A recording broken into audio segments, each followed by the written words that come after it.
Welcome to the students of 7th standard. बेटा अपनी book निकालिए केमिस्ट्री की क्लास स्टैंडर्ड और उसका चैप्टर नंबर 3 ओपन करेंगे, elements compounds and mixture. Page number 25 पे मूव करिए। हाँ जी, here is our chapter. Name of chapter is elements compounds and mixture. Chapter number 3 है। क्लियर है बेटा? इसके अंदर हम एलिमेंट्स कंपाउंड्स क्या होते हैं, मिक्सचर क्या होते हैं, उनके बारे में 1 बाय 1 डिस्कस करेंगे। तो पूरा फोकस के साथ आप लोग रीड आउट करेंगे 7th स्टैंडर्ड। तो मेरे साथ समझिए बेटा, एलिमेंट्स एंड कंपाउंड्स के बारे में पहले क्लियर कर रहा है वो। An element is a pure chemical substance. वो कह रहा है एक एलिमेंट जो होता है वो एक प्योर केमिकल सब्सटेंस है। ओके, यानी कि क्या है? प्योर का मतलब प्योर एक केमिकल सब्सटेंस है made up of only one type of atoms, जो सिर्फ एक ही प्रकार के एटम से बना हुआ है। एक ही प्रकार के एटम यानी कि उसमें उसके अंदर सारे के सारे एटम एक जैसे है। ओके, जैसे मैं आयरन का अगर एग्जांपल लूँ, आयरन जो होता है आपका, उसके अंदर सारे एटम आयरन के होंगे, तभी वो क्या कहलाएगा? प्योर केमिकल सब्सटेंस कहलाएगा बेटा। यानी कि प्योर सब्सटेंस कौन सा होता है? जिसके अंदर सिर्फ only one type of atoms होते हैं। वन एटम नहीं बेटा, एक एटम नहीं होता, एक ही प्रकार के एटम्स होते हैं। ओके, एटम्स कई हो सकते हैं।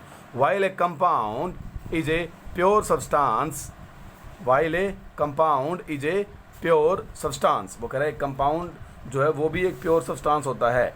Formed by chemically combining atoms of 2 or more elements in a definite proportion।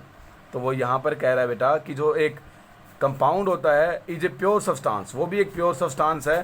Formed by chemically combining atoms, जो किससे बनता है? एटम्स के केमिकली कंबाइन होने से एक दूसरे के साथ वो 2 या उससे ज़्यादा एलिमेंट्स के हो सकते हैं। Atoms of 2 or more elements, यानी कि 2 या 2 से ज़्यादा एलिमेंट्स के जो एटम्स होंगे वो आपस में कंबाइन, अलग अलग एलिमेंट्स के एटम आपस में कंबाइन हो जाएंगे तो वो कंपाउंड बनाएंगे बेटा। ठीक है, और कंबाइन कैसे होंगे? वो एक डेफिनेट प्रपोर्शन के अंदर, उनकी फिक्स वैल्यू कंबाइन होएगी। ओके, ये फिक्स कैसे होता है वो आपको, जैसे कि देखिए, डेफिनेट प्रपोर्शन का मतलब जस्टिफाई करता हूँ बेटा। हाइड्रोजन, वाटर का जो फॉर्मूला होता है बेटा, बेसिकली वाटर का जो फॉर्मूला होता है वो क्या होता है? H2O होता है।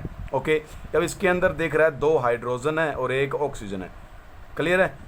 तो क्या है? 2 हाइड्रोजन है और 1 क्या है बेटा? ऑक्सीजन। तो हमेशा 2 हाइड्रोजन और 1 ऑक्सीजन ही आपस में जुड़ के क्या बनाएंगे? वाटर बनाएंगे। ये बोलते हैं डेफिनेट प्रपोर्शन। ये नहीं है कि भाई 3 हाइड्रोजन हो सकती है और 1 क्या हो सकती है? ऑक्सीजन। बेटा ये फॉर्मूला गलत हो जाएगा। हमेशा क्या मिलेंगे? 2 और 1 मिलेंगे आप लोगों को। ओके, अब डिफरेंस दे रखा है एक बिटवीन एलिमेंट और कंपाउंड के बीच में। तो एलिमेंट क्या होते हैं बेटा? Made up of A only one type of atom, जो सिर्फ एक ही प्रकार के एटम से बनते हैं। कंपाउंड क्या होते हैं? Made up of atoms of 2 और मोर डिफरेंट एलिमेंट्स, जो 2 या 2 से ज़्यादा अलग अलग एलिमेंट से मिलने से बनेंगे एक फिक्स्ड रेशो के अंदर। ओके, एलिमेंट्स जो है it can not be broken down into simpler form. हम इसको एक दूसरी सिंपलर फॉर्म में नहीं चेंज कर सकते, उनके और सिंपल नहीं बना सकते। अगर जो आयरन है तो आयरन का एटम क्या? आयरन जो आयरन ही रहेगा, उसको और कुछ नहीं चेंज कर सकते। हाँ जी, दूसरी तरफ जो कंपाउंड है it can be broken down, उसको हम तोड़ सकते हैं इनटू सिंपलर फॉर्म, एक सिंपलर फॉर्म के अंदर। इट्स कॉन्स्टिट्यूएंट एलिमेंट को जिससे वो मिलकर बना हो। जैसे यही वाटर का एग्जांपल मैं दोबारा रिपीट करूँ, ये H से और O से मिलकर बना हुआ है, तो अगर इस O को और H को हम अलग अलग कर सकते हैं, अलग अलग डिफरेंट टेक्निक्स लगा करके। ठीक है, अब हाइड्रोजन और ऑक्सीजन जो है वो इस वाटर के क्या है? कॉन्स्टिट्यूएंट पार्टिकल्स होते हैं बेटा। Okay, properties of elements and their constituents atoms are same. वो कह रहा है जो एलिमेंट होंगे उसके जो कॉन्स्टिट्यूएंट पार्टिकल होंगे उन सब की प्रॉपर्टी आपस में मैच करेगी, एलिमेंट की भी और उसके एटम्स की भी। ओके, यानी जैसे आयरन का एक लोहे का टुकड़ा ले लो बेटा, तो लोहे में जितने भी आयरन के एटम होंगे ना, क्लियर है? अब वो जो एक पूरा एलिमेंट है उसके भी सारी प्रॉपर्टियाँ सेम होगी और किसके साथ मैच करेगी? वो एक अकेला एटम उठा लो आयरन का, उसकी भी प्रॉपर्टियाँ क्या होगी? सारी की सारी इसके साथ आपस में मैच करेगी। यहाँ पर दूसरी तरफ properties of compounds and that of their constituent element are different. यहाँ पर वो कह रहे हैं कंपाउंड्स की जो प्रॉपर्टी होती है और उसके जो एलिमेंट, जो उसके कॉन्स्टिट्यूएंट एलिमेंट्स होते हैं, उनकी डिफरेंट होएगी। कैसे? जैसे वाटर है बेटा, H2O, जब ये आपस में जुड़ गए, जब इन्होंने H2O बना लिया ना, तब तो क्या है? ये लिक्विड फॉर्म होगी। क्या होगी बेटा? एक लिक्विड चीज़ बन गई। लेकिन जब इनको मैं तोड़ दूंगा, हाइड्रोजन H में और ऑक्सीजन O में, तब बेटा ये लिक्विड नहीं रहेंगे, तब ये गैस बन जाएगी और भी जो प्रॉपर्टियाँ होंगी वो इनकी अलग अलग हो जाएगी। यानी कि ये हाइड्रोजन और ऑक्सीजन क्या थे, ये कॉन्स्टिट्यूटिव पार्टिकल थे।